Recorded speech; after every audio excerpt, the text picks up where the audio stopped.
pasien ini, yaitu sistem endokrin.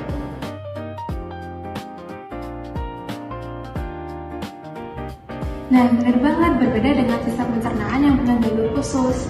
Kelenjar endokrin itu langsung melepas zat rahasianya yang disebut hormon, langsung masuk ke aliran darah kita.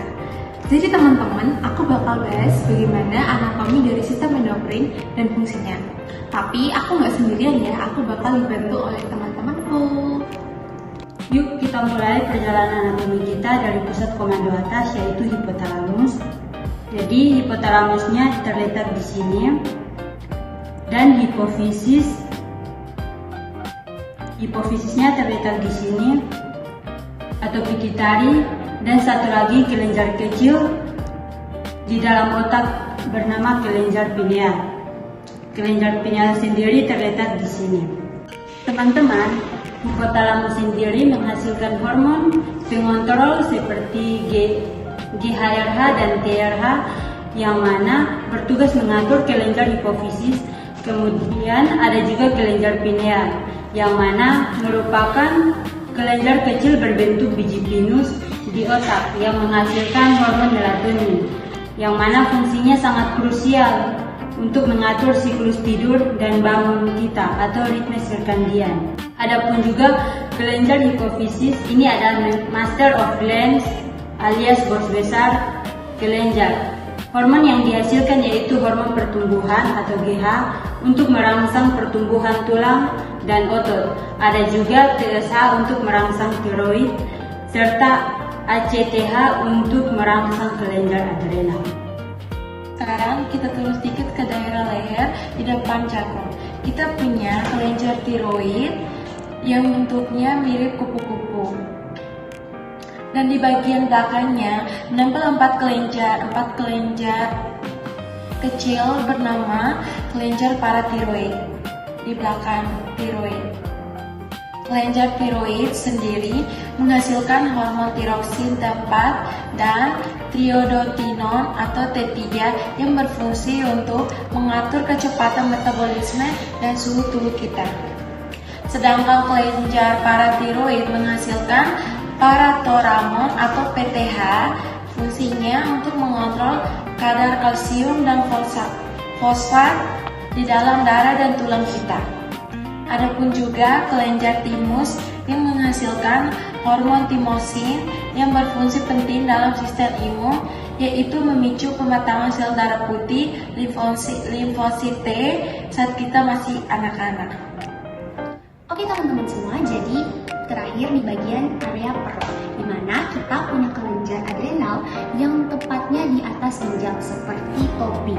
Pada bagian ini, korteksnya menghasilkan kortisol untuk respons stres jangka panjang dan juga untuk metabolisme.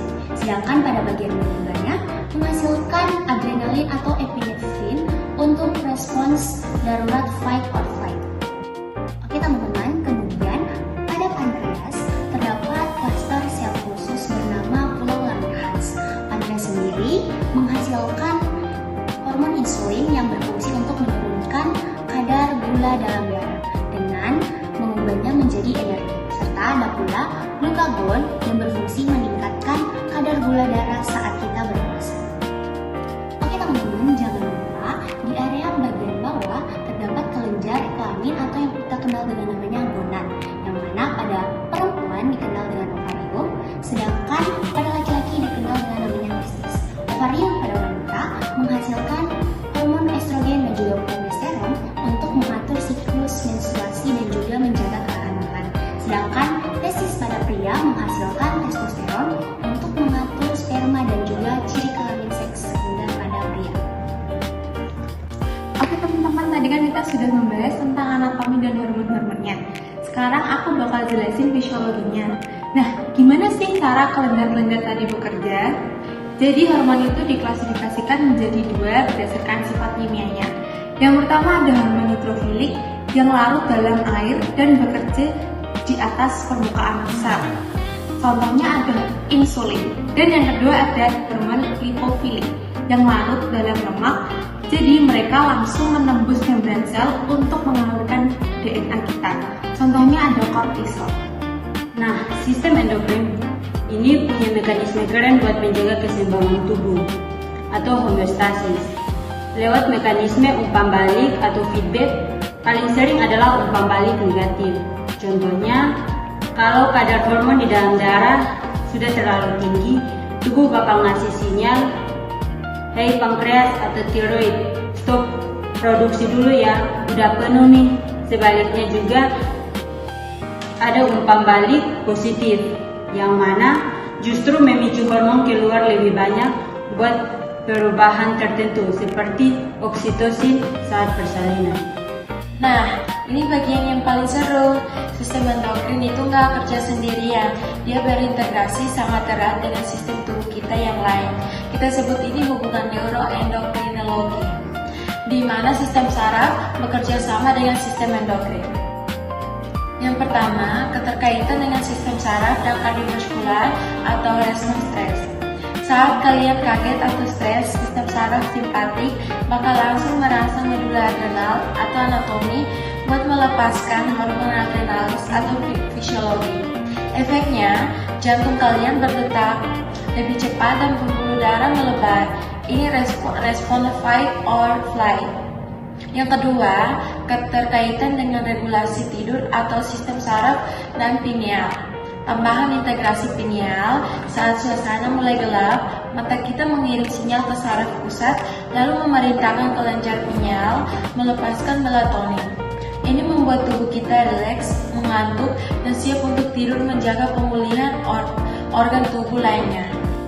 Oke teman-teman, jadi yang ketiga ada keterkaitan dengan sistem pencernaan dan juga metabolisme, di mana setelah kita makan, kadar glukosa dalam darah akan naik. Kemudian pankreas kita akan langsung mendeteksi dan juga melepas insulin.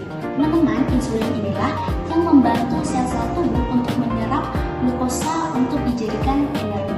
Tanpa kerjasama ini, sel tubuh kita akan lapar. Wah, luar biasa ya. Tapi apa jadinya kalau sistem persinyalannya rusak? Kalau kelenjar tiroid kita terlalu aktif atau hipertiroidisme, tubuh bakal kehilangan berat badan secara drastis dan mata bisa menonjol. Begitu juga jika kelenjar pineal terganggu, kita bisa mengalami gangguan tidur kronis atau insomnia parah. Sebaliknya, kalau kekurangan hormon pertumbuhan GH sejak kecil, bisa terjadi dwarfisme atau tubuh pendek proporsional. Dan kalau kelebihan bisa memicu gigantisme, di mana tulang tumbuh sangat cepat melebihi normal.